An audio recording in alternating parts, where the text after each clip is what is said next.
Hi there. Welcome to another video of Nu-Trix, the synth guy, and today we're talking about Arturia's Microfreak.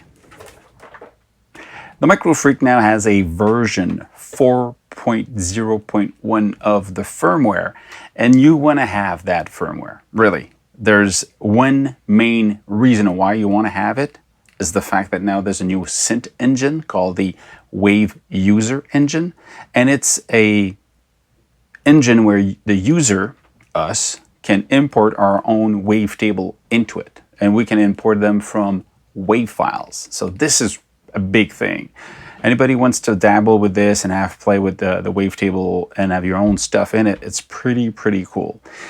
I have the beta version, so my guess it's going to be mostly the same thing with the final release, but there might be some differences between the one I'm using and the one that will be actually released. Still, it's going to be that. It's going to be that main thing. And there's also unison mode and chord mode that existed, but now it's also possible to use these unison and chord mode in the sequencer, and it can also output through the CV and gate. So you can even use it when you... How can you do multiple out?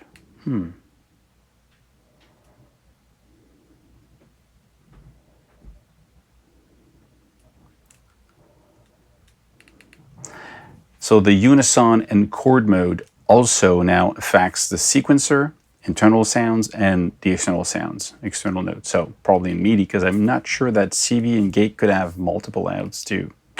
So that's it. And there's also a faster oscillator encoding setting. You can just go faster in it. And there's 64 new presets. And I'll do another video just for that. So watch that links here, or at the end of the video, it's going to be another video just for the 64 presets, so you get a good idea of what it can do. And it comes with 16 new wave users. So there's a factory wave users and then your own wave you put in. So let's really dive into the wave user right away. So to be able to use this, first of all, you need to install the latest version of the MIDI control. I'm going to record that window. And you click on the Microfreak, because that's the one I want to scan. Then it takes a lot of time. Actually, it's pretty long the first time you do it. So you have this, you see a checking connection, it will load it.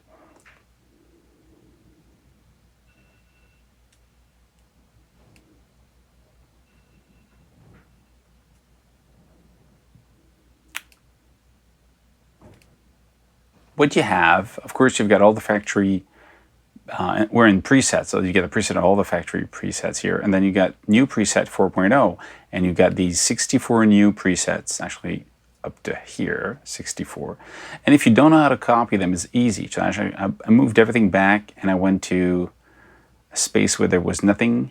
So I went to 304, and I just basically took random field, drag it here, and it's copied. Or I can actually take one to the 64, this, and then you shift click up to random field, and then you copy where you want them, and it starts from that place. And it copies all of them one by one, but you've got the 64 or whatever, you know, this is good for any time you want to copy files, a preset between the computer and your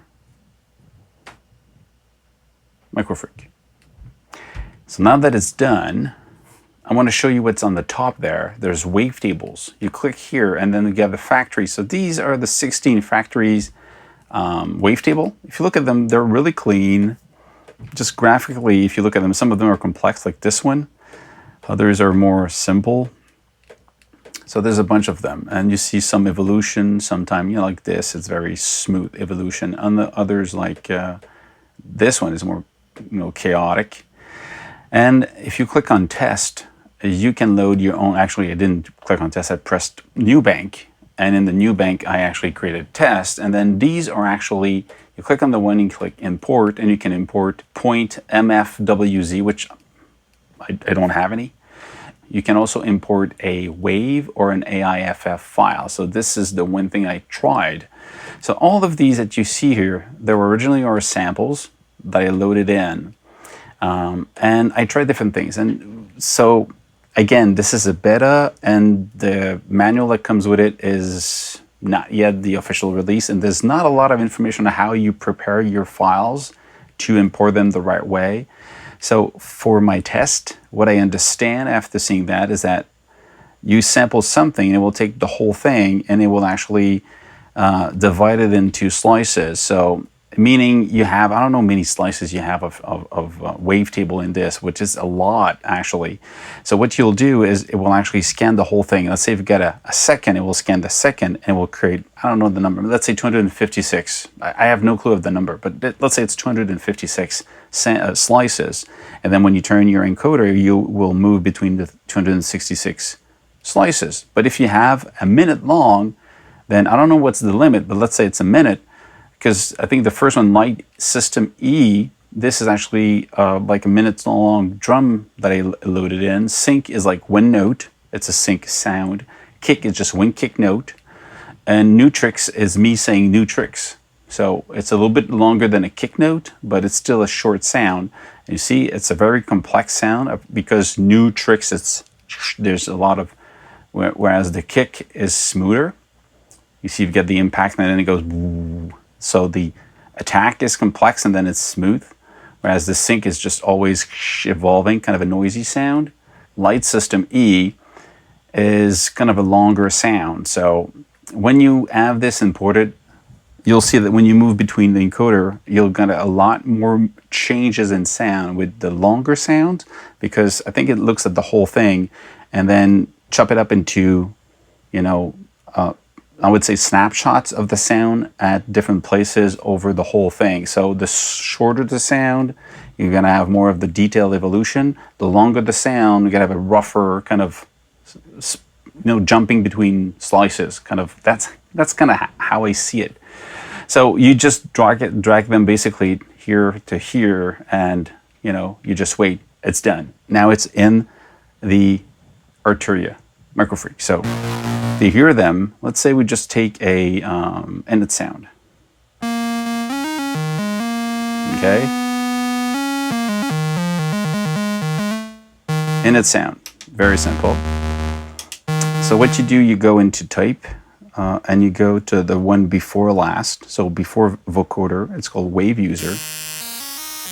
And with the first wave, the first button, the wave knob, you go between the different tables. So it's the one you have on screen, convergence being the first one, funky bell, the second one, pluck additive, the third one, and then if you listen to them, the timbre now is basically you're going through the slices gradually.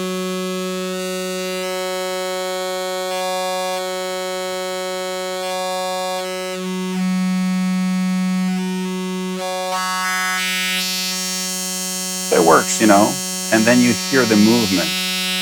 What I like to do, I like to actually go in and say, I'm going to use LFO, and I'm going to assign this to this, and I'm going to press here and say I want to assign some of it. So I'll go slower.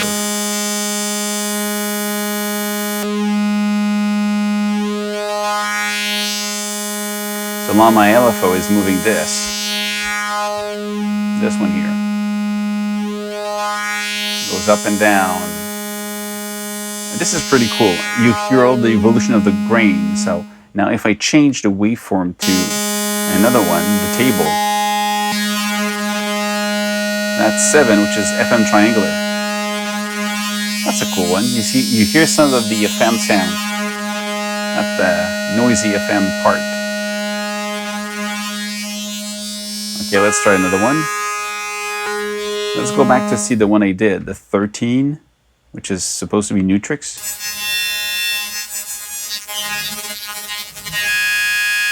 It's just weird. Because I think these are too long of a sample. Let's say I'm going to take this out for now.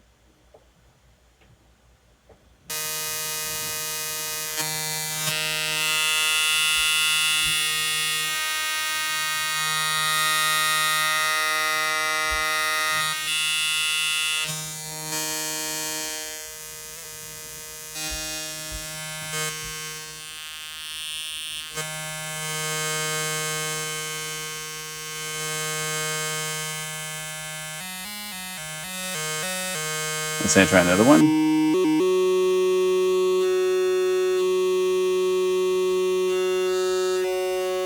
That's my kick.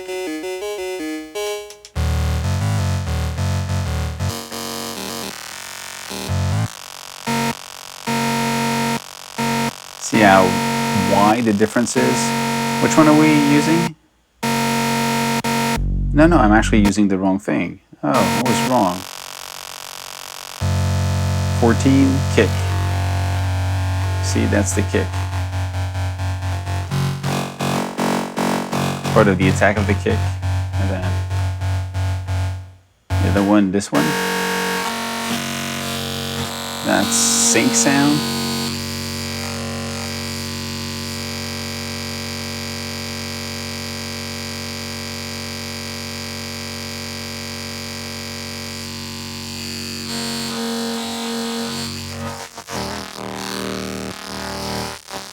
This is such a complex sound that goes through all the...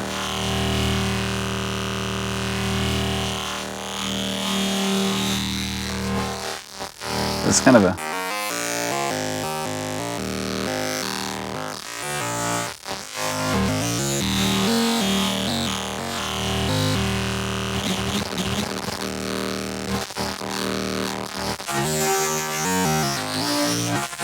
create these really rough sounds. It's actually pretty nice if you like that, and I do. Next one is my last one, which is light system. And this one, again, very wide range, because this is kind of snapshots of a whole very complex beat. But then I like that sound when you stop on something and just like that snapshot of the sound of that, just like complex, just like this. That's the original saw sound.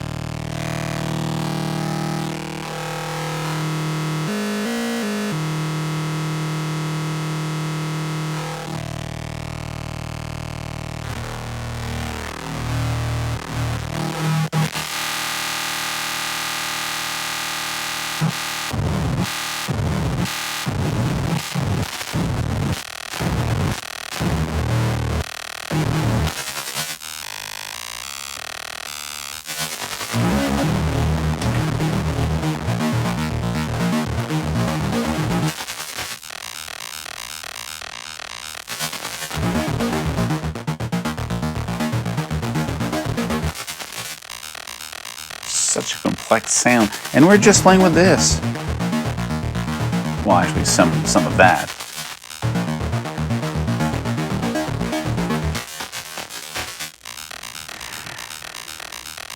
So that's basically this. This is really cool. This is for me, an open source to the noise world. But let's say you sample just one evolution of a note, and it's going to be more. You're going to have a lot more control, like we just had for the number 14. Yeah, the kick drum. See?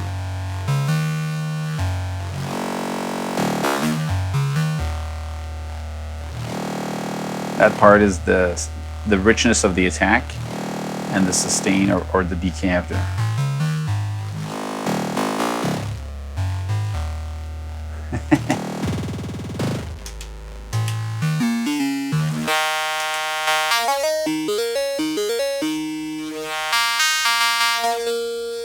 That's pretty cool. I like this. My second screen is jammed. So I'm trying this. It doesn't work. So forget about that one. That's it. That's the most impressive part of the new update.